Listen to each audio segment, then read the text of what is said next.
At the heart of this tragic tale were three individuals whose lives became inextricably intertwined in a web of forbidden desire and deadly consequences. Sydney Peters, a 68-year-old retired librarian with a penchant for romance novels, had always yearned for excitement beyond the pages of her books.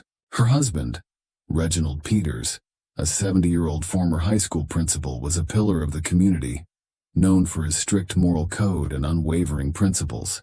The catalyst for the unfolding drama was Tom Crawford, Reginald's 20-year-old son from a previous marriage. A brooding artist with soulful eyes and a troubled past, Tom had recently moved into the Peters household, bringing with him an air of youthful rebellion that would soon ignite a passionate and ill-fated affair. As the crisp autumn air settled over Ashford, no one could have predicted the storm that was about to engulf the Peters family. What began as a seemingly innocent connection between a stepmother and her adult stepson would spiral into an obsession that defied societal norms and familial bonds. Sydney Peters was born in 1956 in a small town in upstate New York. The only child of a seamstress mother and an absent father, Sydney learned early on to find solace in the world of books. Her childhood was marked by loneliness and a yearning for the kind of romance and adventure she read about in her beloved novels. As a young woman, Sydney pursued a degree in library science, driven by her passion for literature and her desire to surround herself with stories.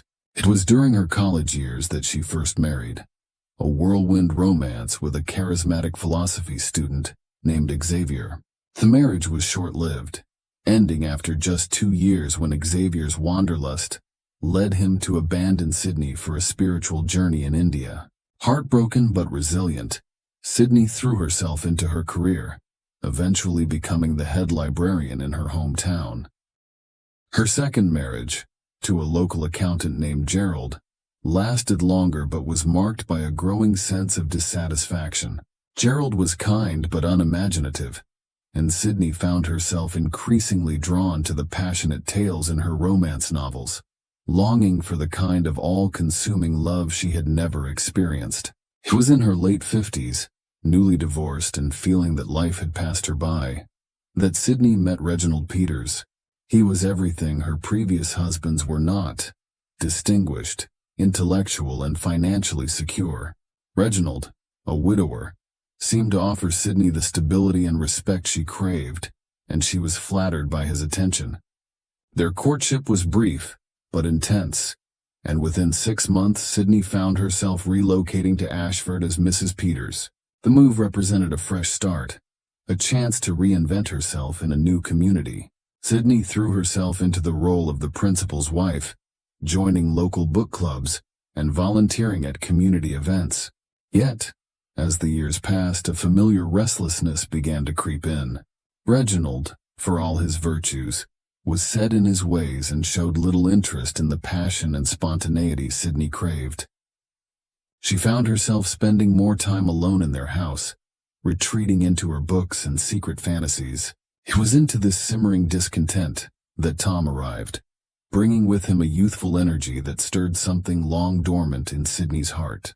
Little did she know that her step-grandson's presence would awaken desires that would lead them all down a path of no return. Tom Crawford came into the world on a stormy night in 2004, the product of Reginald Peters' brief second marriage to Lydia Crawford, an art teacher 20 years his junior. From the beginning, Tom's life was marked by conflict and upheaval. His parents' relationship was tumultuous, with Lydia's free-spirited nature clashing constantly with Reginald's rigid traditionalism. The marriage ended when Tom was just 5 years old. With Lydia gaining primary custody, she moved them to Burlington, where she pursued her artistic passions and exposed young Tom to a bohemian lifestyle that was worlds away from his father's conservative values. Weekends and holidays with Reginald became a study in contrasts, leaving Tom torn between two vastly different worlds. As he grew older, Tom began to exhibit his mother's artistic talent and rebellious spirit. His teenage years were marked by increasingly frequent clashes with authority, both at school and during his visits with Reginald. He experimented with different art forms, from graffiti to performance art, often pushing boundaries and testing limits. Tom's relationship with his biological mother, while close, was complicated by Lydia's struggles with bipolar disorder and substance abuse. There were periods of intense creativity and joy, followed by dark times when Tom found himself taking on the role of caretaker. This instability left its mark, contributing to Tom's brooding personality and his difficulty in forming lasting relationships. At 18, Tom's world was upended once again when Lydia, in the throes of a manic episode, was involved in a car accident that left her hospitalized and unable to care for herself. With his mother facing a long recovery and his own future uncertain, Tom reluctantly agreed to move in with his father and Sydney in Ashford. The transition was far from smooth. Tom, with his tattoos, moody demeanor, and avant-garde artistic sensibilities, stood out like a sore thumb in the conservative town. He clashed frequently with Reginald, who saw his son's lifestyle as a personal affront to everything he stood for. It was Sydney who first extended an olive branch, recognizing in Tom a kindred spirit, someone who, like her, felt out of place in the stifling atmosphere of Ashford. Her attempts to connect with her troubled stepson would set in motion a chain of events that would ultimately lead to tragedy. As Tom settled into life in the Peters household, neither he nor Sydney could have foreseen the dangerous attraction that was about to blossom between them, an attraction that would shatter the fragile peace of their family and the town itself. The seeds of obsession were planted on a sultry August evening, just 3 months after Tom had moved into the Peters home. Sydney, unable to sleep in the stifling heat, had wandered down to the kitchen for a glass of water. She paused in the doorway, transfixed by the sight before her. Tom stood bathed in the pale light of the open refrigerator, shirtless and glistening with a thin sheen of sweat. He was absently sketching on a napkin, his brow furrowed in concentration. Sydney felt her breath catch in her throat, suddenly acutely aware of the young man's physical presence, in a way she had never been before. Tom looked up, startled by her presence. Their eyes met, and for a moment time seemed to stand still. Sydney, flustered, mumbled an apology and retreated to her bedroom, her heart pounding with an excitement she hadn't felt in years. From that night on, Sydney found herself hyper-aware of Tom's presence in the house. She began to seek out opportunities to be near him, offering to bring him snacks while he worked on his art in the garage, or lingering in the living room when he watched late-night movies. At first, Tom seemed oblivious to the change in his stepmother's behavior, but as the weeks passed, he began to notice the way her gaze would linger on him, the slight tremor in her voice when she spoke to him. Part of him was uncomfortable with the attention, but another part, the part that had always felt starved for affection, basked in it. Sydney's obsession grew in secret, hidden behind the facade of maternal concern.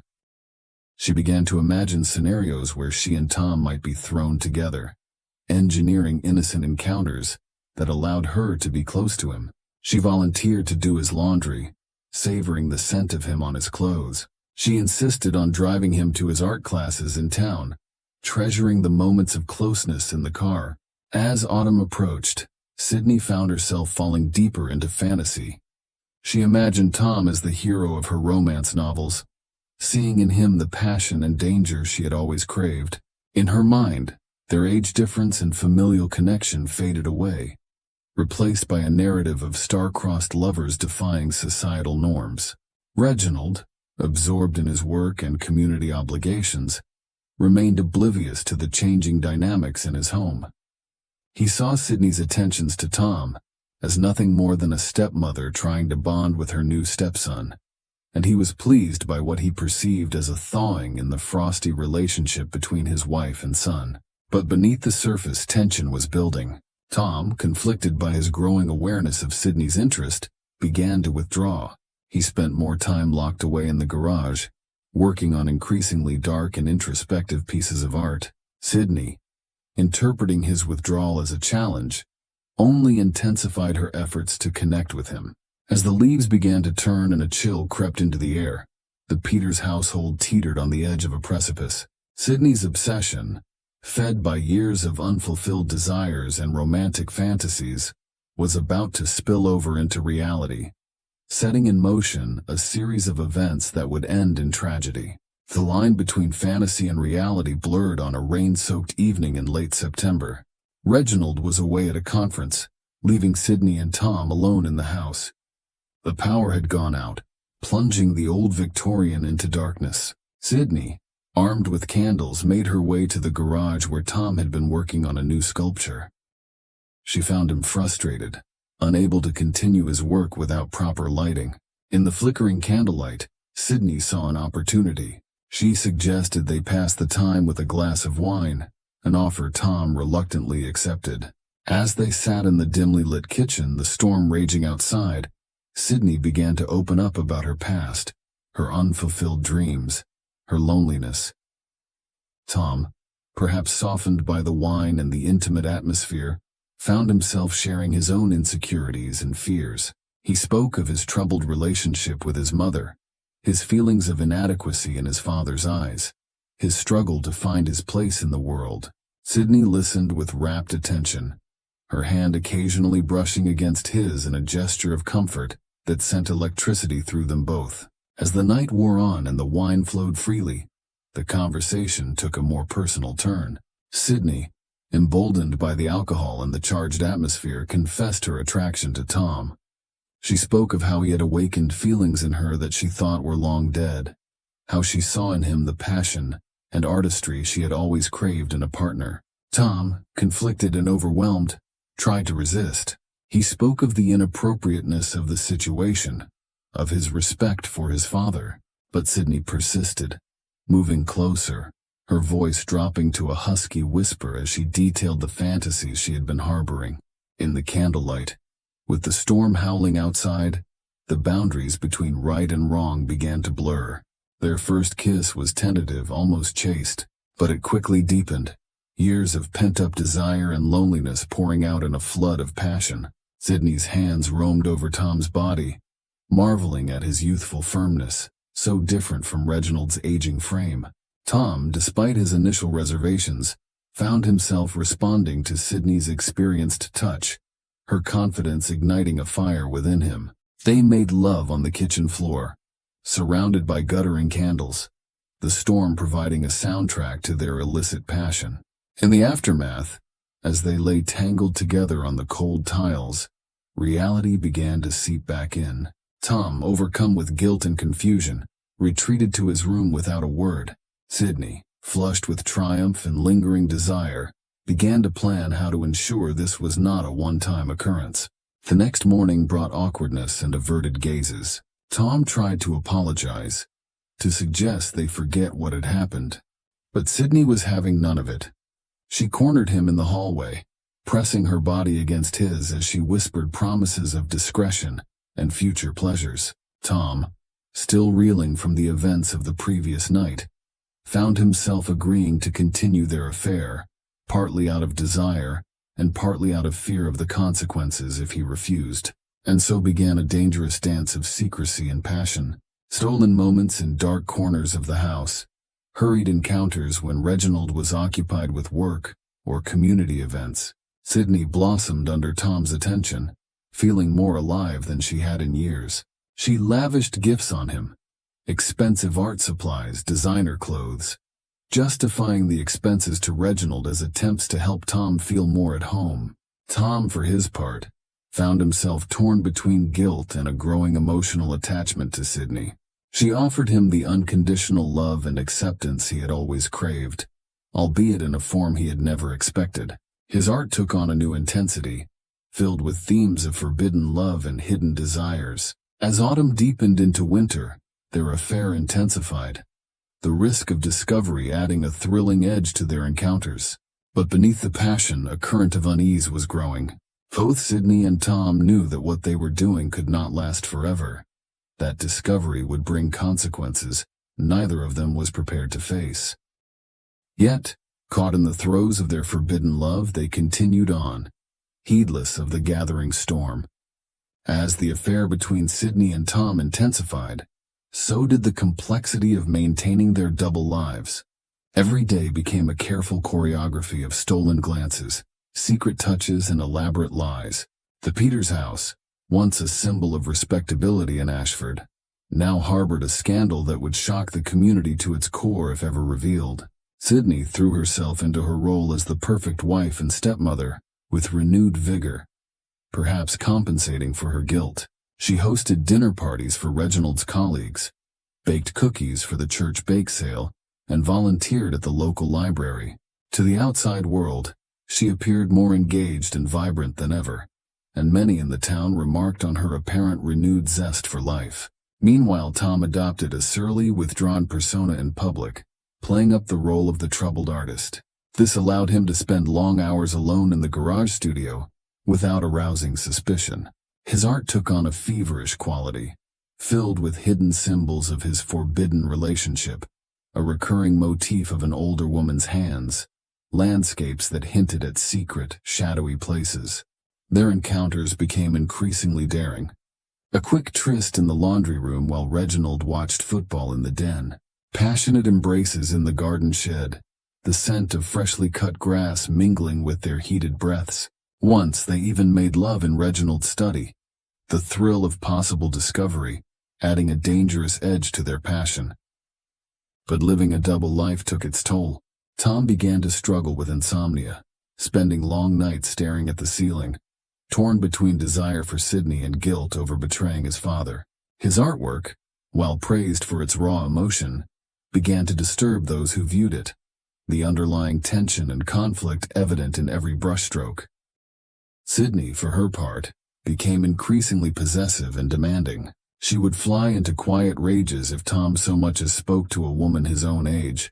Her jealousy, all the more potent for having to be hidden. She began to take risks, leaving love notes in Tom's pockets or sending suggestive text messages at all hours of the day. The strain began to show in small ways. Tom became forgetful, once calling Sydney darling at the dinner table before catching himself. Sydney would sometimes gaze at Tom with undisguised longing, only remembering to compose herself when Reginald cleared his throat pointedly. As winter settled over Ashford, the pressure of their secret began to weigh heavily on both Sydney and Tom. They found themselves jumping at small noises, paranoid that every ring of the doorbell or unexpected visit from a neighbor would lead to their exposure. The thrill of their forbidden romance was increasingly overshadowed by the constant stress of maintaining their deception. Despite the growing tension, neither Sydney nor Tom could bring themselves to end the affair. They had become addicted to each other, to the passion and intensity of their encounters. But as the new year approached, both began to sense that their carefully constructed house of cards was on the verge of collapse. Reginald Peters had always prided himself on his powers of observation. As a former principal, he had honed the ability to detect when students were lying or hiding something. It was this keen eye that began to pick up on subtle changes in his household as the winter progressed.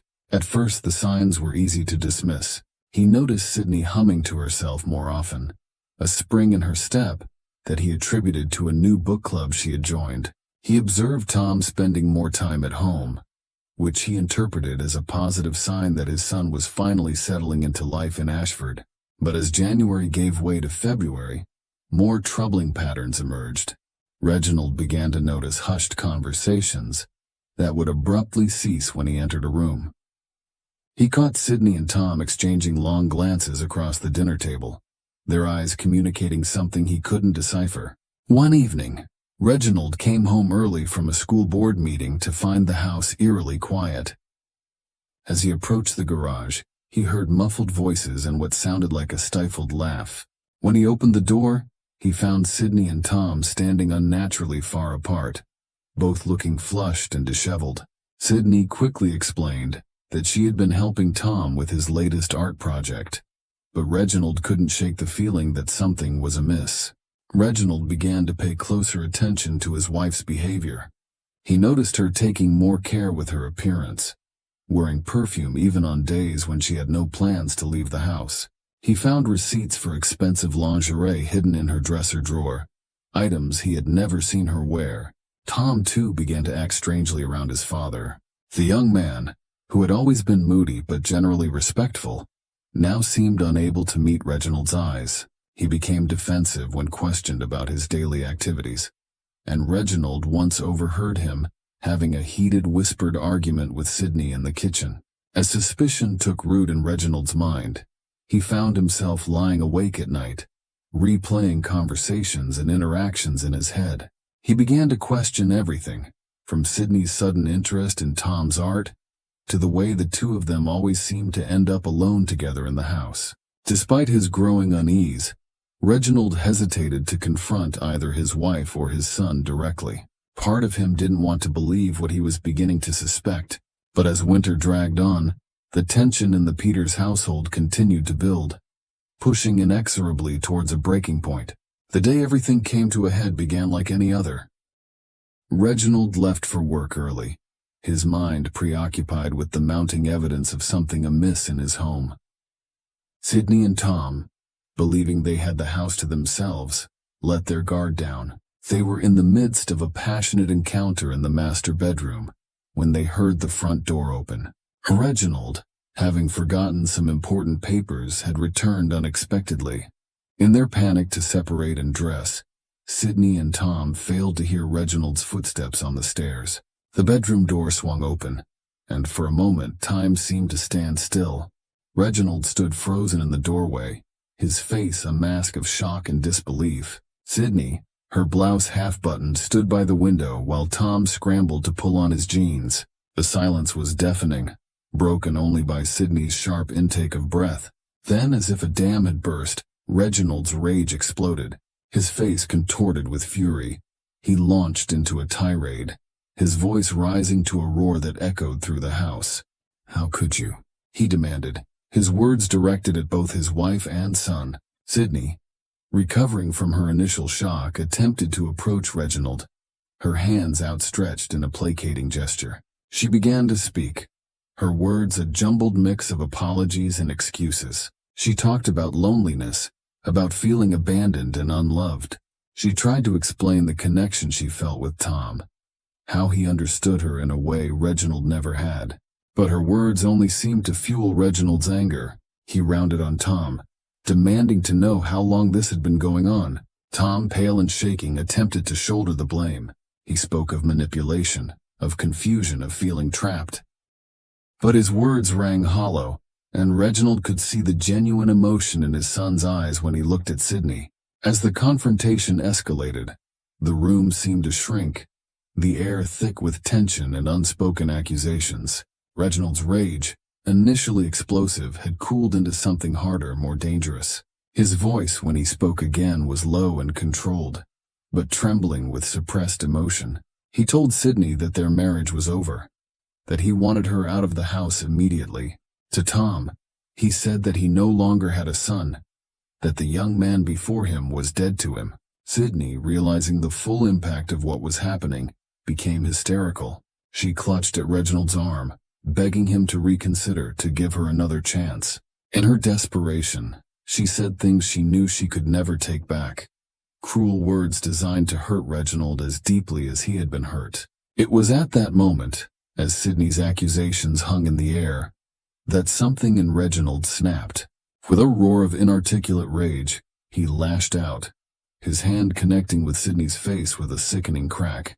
Sydney stumbled backward, her eyes wide with shock and fear. Tom, galvanized into action, moved to intervene, but Reginald was beyond reason. In a frenzy of violence that seemed to last both an eternity and mere seconds, Reginald's hands found Sydney's throat. Tom tried desperately to pull his father away, shouting for him to stop, but Reginald's grip was like iron. By the time he finally released Sydney, it was too late. She crumpled to the floor, her eyes staring sightlessly at the ceiling. The room fell silent save for Reginald's ragged breathing. Father and son stood over Sydney's motionless body, the full horror of what had just occurred slowly sinking in. In the space of a few devastating minutes, their lives had been irrevocably altered, and the peaceful facade of their existence in Ashford had been shattered beyond repair. In the immediate aftermath of Sydney's death, the Peters house was plunged into a surreal, nightmarish state. Reginald, his rage spent, sat slumped in a corner of the bedroom, his eyes vacant, muttering incoherently to himself. Tom, in shock and disbelief, paced the room, alternating between bouts of hysterical crying and frantic attempts to revive Sydney. It was Tom who finally broke the paralysis that had gripped them both. With shaking hands, he reached for his phone to call 911. As he dialed, the reality of what he was about to do hit him. He was about to turn his own father in for murder. The sleepy town of Ashford, to such violence, was soon buzzing with activity. Police cars and an ambulance, their lights painting the snow-covered street in alternating red and blue, drew curious neighbors from their homes. Reginald offered no resistance as he was led away in handcuffs, his face a mask of shock and dawning horror. Tom, questioned separately, found himself struggling to piece together a coherent account of what had happened. The truth seemed too horrific, too unbelievable to put into words. As news of the tragedy spread, the tight-knit community of Ashford reacted with disbelief and sorrow. Reginald Peters, the respected former principal, arrested for the murder of his wife, Sydney, the friendly librarian who always had a kind word for everyone, dead, and young Tom, now orphaned in the most terrible way imaginable. In the days that followed, as the police investigation unfolded, more details came to light. Rumors began to circulate about the true nature of Sydney and Tom's relationship. Some defended them, arguing that love knew no boundaries. Others condemned them, seeing their actions as a betrayal of family values. The Peters house, once a symbol of respectability, now stood empty and forlorn. Yellow police tape fluttered in the winter wind, a stark reminder of the tragedy that had unfolded within its walls. As winter gave way to spring, the case against Reginald Peters moved forward. His lawyer, citing temporary insanity brought on by extreme emotional distress, prepared for what promised to be a sensational trial. The prosecution, armed with Tom's reluctant testimony and physical evidence from the scene, was confident in their case. Ashford, shaken to its core by the events in the Peters house, would never be quite the same. The tragedy served as a stark reminder that even in the most idyllic of settings, darkness could lurk just beneath the surface. As the investigation into Sydney's death deepened, investigators began to piece together the complex web of events that had led to that fateful day. Interviews with neighbors, analysis of phone records, and a thorough examination of the Peters home painted a picture of a family in turmoil, their respectable facade hiding dark secrets. One of the key pieces of evidence came from Sydney's personal diary, discovered hidden in a locked drawer of her writing desk. The journal detailed the progression of her obsession with Tom, from innocent attraction to full-blown affair. The entries revealed a woman torn between guilt and desire, aware of the wrongness of her actions, but unable to stop herself. Tom's art studio in the garage proved to be another treasure trove of information. Investigators discovered a series of paintings and sketches that, while not explicitly incriminating, hinted at the illicit relationship. One particularly striking piece depicted an older woman's hands intertwined with those of a younger man, set against a background of stormy skies. Tom, still in seclusion, was portrayed alternately as a victim of manipulation and a homewrecker who had destroyed his family. His aunt fended off constant requests for interviews, issuing only a brief statement, asking for privacy during this difficult time. Over the course of 2 weeks, the prosecution laid out their case, painting a picture of a man driven to violence by jealousy and betrayal. Tom, appearing gaunt and haunted, took the stand to testify against his father, his voice barely above a whisper as he recounted the events leading up to his stepmother's death. Reginald's defense team argued for a charge of manslaughter, citing the extreme emotional distress their client had been under. Character witnesses spoke of Reginald's previous good standing in the community, his dedication as an educator, his reputation as a loving husband and father. In the end, after 3 days of deliberation, the jury returned a verdict of guilty on the charge of second-degree murder. As the judge announced the sentence, 25 years to life, a collective gasp rose from the courtroom. Reginald, his face a mask of resignation, was led away in handcuffs. Tom, unable to watch, slipped out of the courtroom, leaving behind the town that had been his home and the tragedy that had defined his young life.